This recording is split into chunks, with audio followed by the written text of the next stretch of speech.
Good morning, ladies and gentlemen. Thank you very much, Laura, and for the PIOJ team for this opportunity. I'm looking forward to sharing this information here today.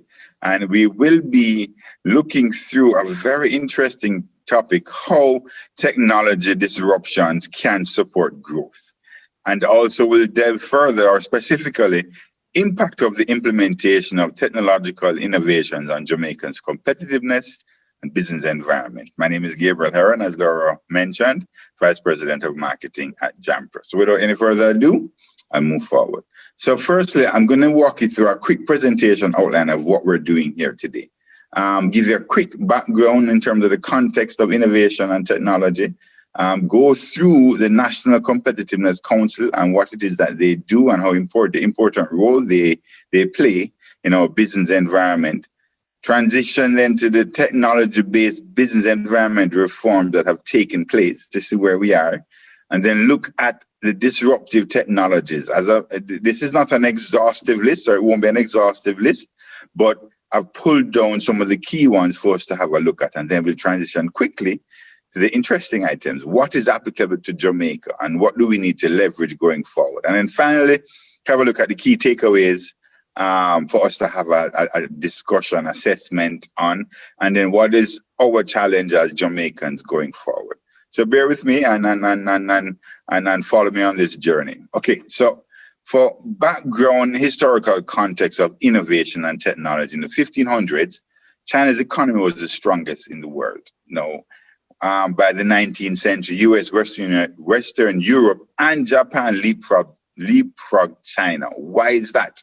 In terms of goods and services, the main reason was really the steam engine trains, right? So there's an innovation that caused that leapfrog mainly, right? But it wasn't just steam engine trains, it was also organizationally innovation. So what was the business environment in China versus the rest of the world? And I parallel those two to show you the importance of innovation technology as well as the organizational innovations or the business environment. So we move on. The foundation has been set, or the historical context has been set. So I want to move to the National Competitiveness Council, because as I mentioned before, the Jamaica Business Environment Reforms Agenda is driven by the National Competitiveness Council, or NCC, public-private partnership body, and they drive changes in policy and research. NCC also generates awareness of the reforms, because clearly we want persons to utilize the reforms, because they can't have, you're able to pay taxes online and nobody knows about it. So we have to generate awareness around that. NCC is managed by JAMPRO, and I encourage you all to visit the website at JamaicaBusinessReforms.com.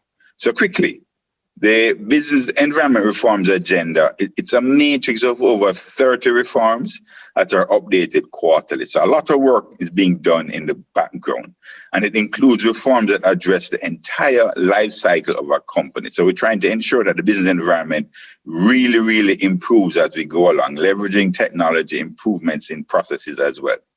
And it's the main means of monitoring and tracking progress of the reform projects in play right now.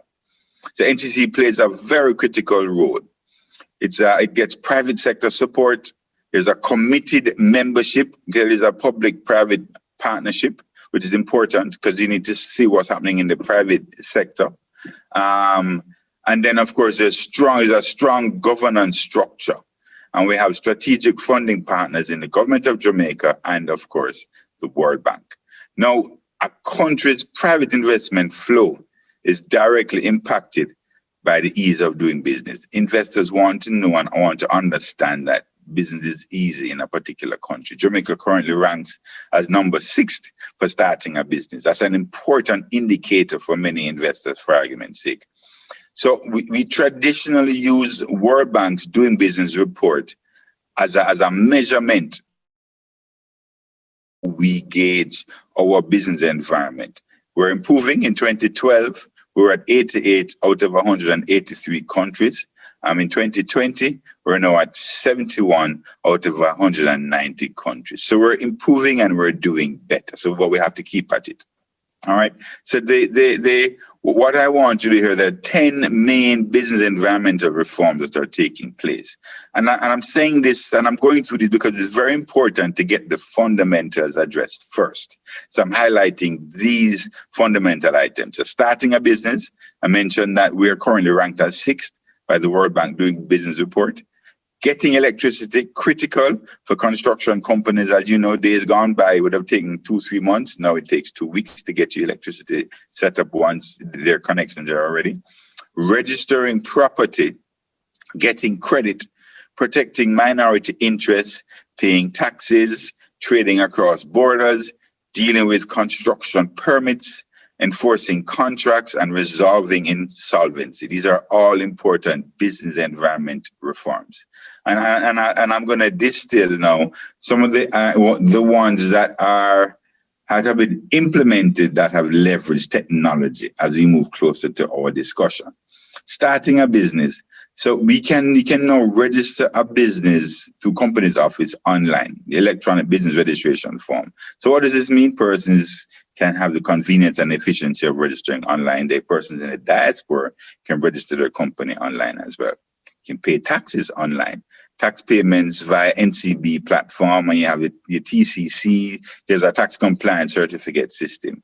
As of February 12th, the week of February 12th, as an update, there is an auto renewal process now for TCCs. So as much as 53 TCC were auto renewed during that week. So it means that there's an efficiency built into this system, which is important. Trading across borders, they've implemented the PCS, or the Port Community System, which in essence is the tracking of cargo across various cargo points in Jamaica, and is a paperless system that's integrated with the Jamaica Single Window for Trade, JSWIFT, and also with the automated system for customs data, otherwise called ASICUDA, which also includes Exporter JA Online. So persons can now register as exporters online, and this occurs through JAMPRO. Now, as of August 2020 last year, over 200 persons would have registered their business online. So again, no need to come in office, no need to actually physically. So the convenience and the efficiency is now embedded in the online process. So we're moving ahead. Things are improving. Final, the last two is getting electricity. My JPS mobile app launched to request service. So it now means that it's a lot, as I mentioned, a lot easier to get your electricity, important for developers, for contractors, as a critical part of starting up that business process. Dealing with construction permit, Jamaica Development Application Portal is live. You can apply for permits and you can check status. So clearly, the business environment is improving. We have a way to go, but we are improving, and it's a work in progress. So as a review, the impact of the business environment reforms, tech-based reforms have a significant impact on Jamaica's competitiveness, investments, and potential for economic growth. That goes without saying. And technology improves access, as we know, convenience and efficiency, which all funnels into improvement in our business environment, right? So we move on as we get more into the presentation. So I have a question for us here. What technology-based business environment reforms can enable Jamaica to leapfrog our competitiveness globally? Is it enabling the use of a digital currency? Is it the utilization of blockchain? Everybody's talking about blockchain and how it is applicable to insurance, to remittance, to many other activities outside of Bitcoin. It tends to be associated with Bitcoin, but we're not referring to Bitcoin here. Improvements in the national banking payments system, so real-time payments in terms, 5 seconds, 2 minutes, etc., that drives the efficiency of business transactions? Or is it digital transformation of government services, a complete digital transformation? No paperless, no physical engagement, it's just complete digital transformation in that regard. So I won't answer these questions here. I don't have the answers, but I'm putting it forward as food for thought, as these are some of the main options available in my mind. So, as I mentioned earlier, we're going through 10 globally emerging or disruptive technologies. renewable energy or energy storage. I don't need to go into the detail as to why that it is disruptive. Internet of Things, all your devices, applications, your car, your fridge, how internet is plugged into those devices, and you can leverage use of those devices in terms of purchasing trends, etc. Space colonization. You'd have known about Elon Musk and his SpaceX and him going to Mars to try and colonize or find other areas. No, this is a real outlier, far-reaching technology, but I put it here because of the implications if things realize. So again, okay, so we're moving on to AgTech, our technology applied to agriculture, in horticulture and aquaculture. And it's really aimed to improve yield, efficiency, and profitability. Very, very important for Jamaica, in my mind, for us to look in this area. Then now we're moving on to automation of knowledge work, advanced robotics. This is clearly a major implication going forward. And it has the potential to not just replace jobs that we do now, but also as individuals, we will automatically be offering other type of jobs, from a creative thought process that robots can't do. Okay, I mentioned blockchain technology earlier as well as a major disruptive technology. 3D printing, another one that is important in terms of its application, is very, very wide, from 3D printing houses to chairs to medical equipment. I mean, almost every aspect of production or manufacturing that you can think of, 3D printing can be applied. Huge possibilities for 3D printing. Medical innovations. This is more as it relates to genetic engineering, CRISPR, specifically. Now, I'd encourage all persons to look up CRISPR. It has ethical considerations, but have a look at it. I won't focus on it here because it's not an area that we want to explore. High-speed trains and travel. One importance of this here, and why it is important, is because of how it will change the business ecosystem and the business environment, because we're now reaching speeds of up to 500 to 600, or projected to. So what that means is that the developed city space and the high population, that changes that dynamic for countries. The supply chain dynamics is also changed as well. So it has major far-reaching implications, not just a fast train, for example, for argument's sake. Okay, so we move finally now to disruptive outsourcing. Disruptive outsourcing really is applying the use of certain technological advancements in outsourcing, and specifically automation and cloud computing. Now, cloud computing offers a lot of opportunities and it enables knowledge process outsourcing, information technology outsourcing, which we're seeing already been applicable in Jamaica. How do we leverage this? Locally, we know we've transitioned from just calling it outsourcing to global services sector. And I'll speak to that later on in the presentation. So a lot of exciting things are happening globally as it relates to emerging and disruptive technologies.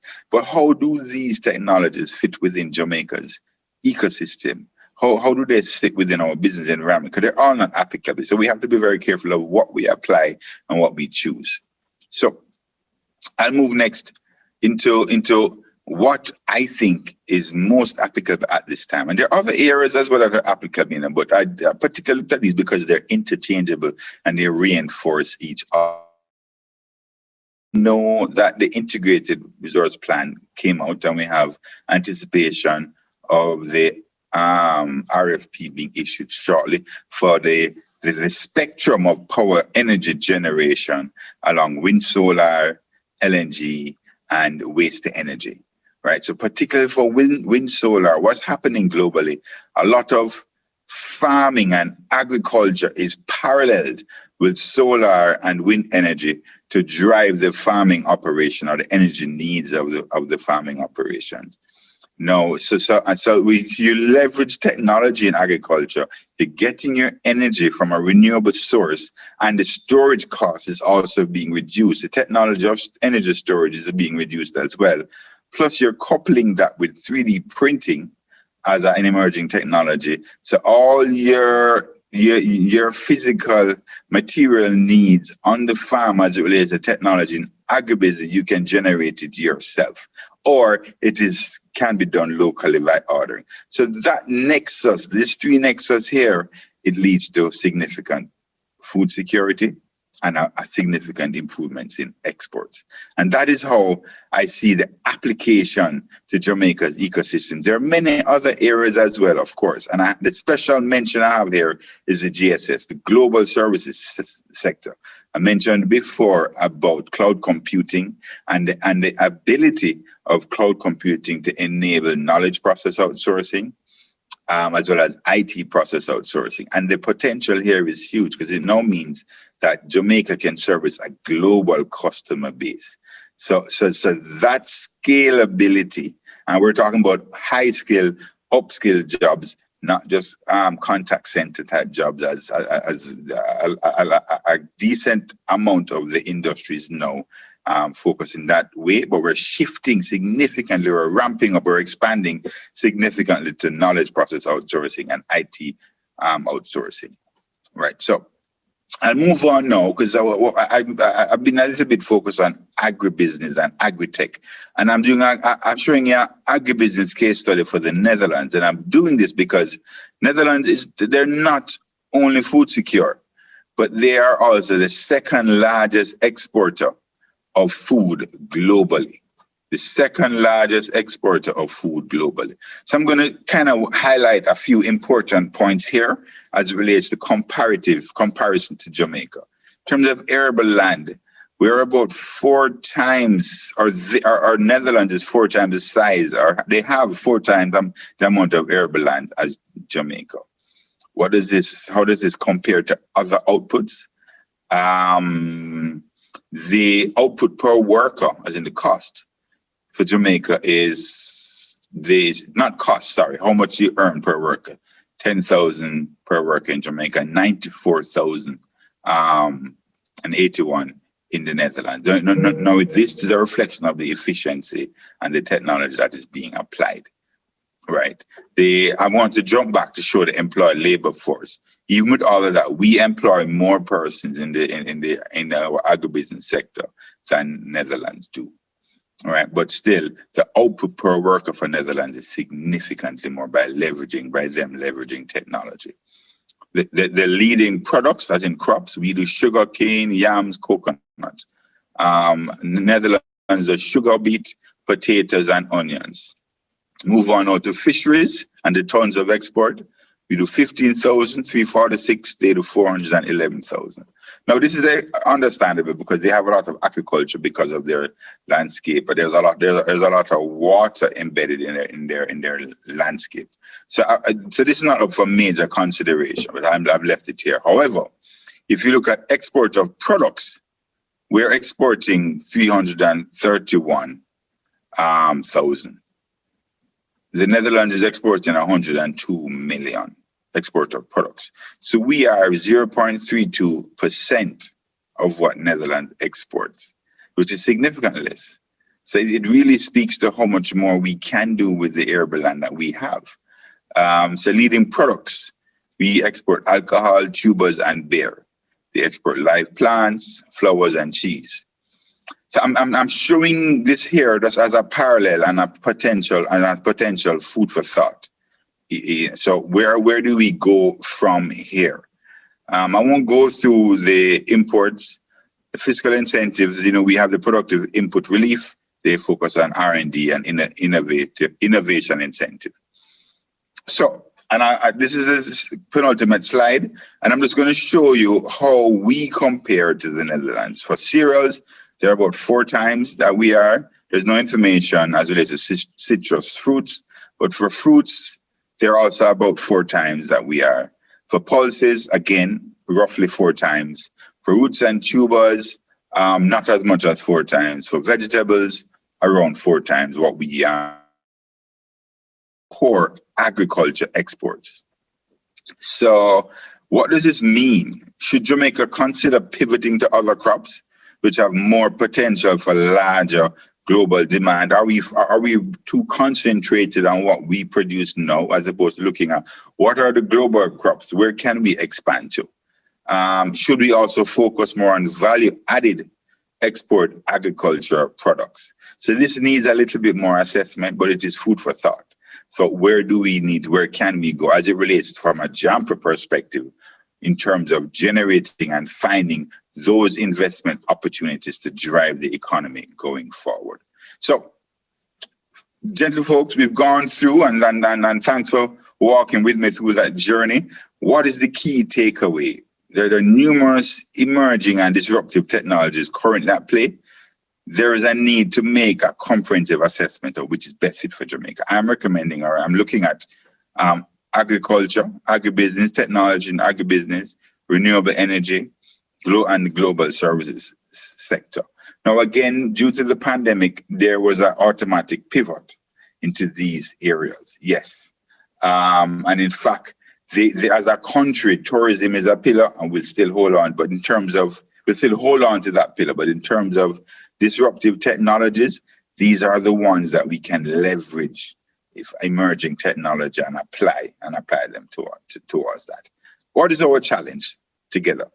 While economic and social challenges, as well as the pandemic, has Jamaica in survival and recovery mode, it is important to shift the mindset towards recognizing our innate capabilities of being global innovators, disruptors, and to implement programs designed to develop the younger generation so that 15, 20 years from now, we are the ones doing the innovation and generating the disruptive technology and not necessarily. So we're behind the wheel and we are the drivers.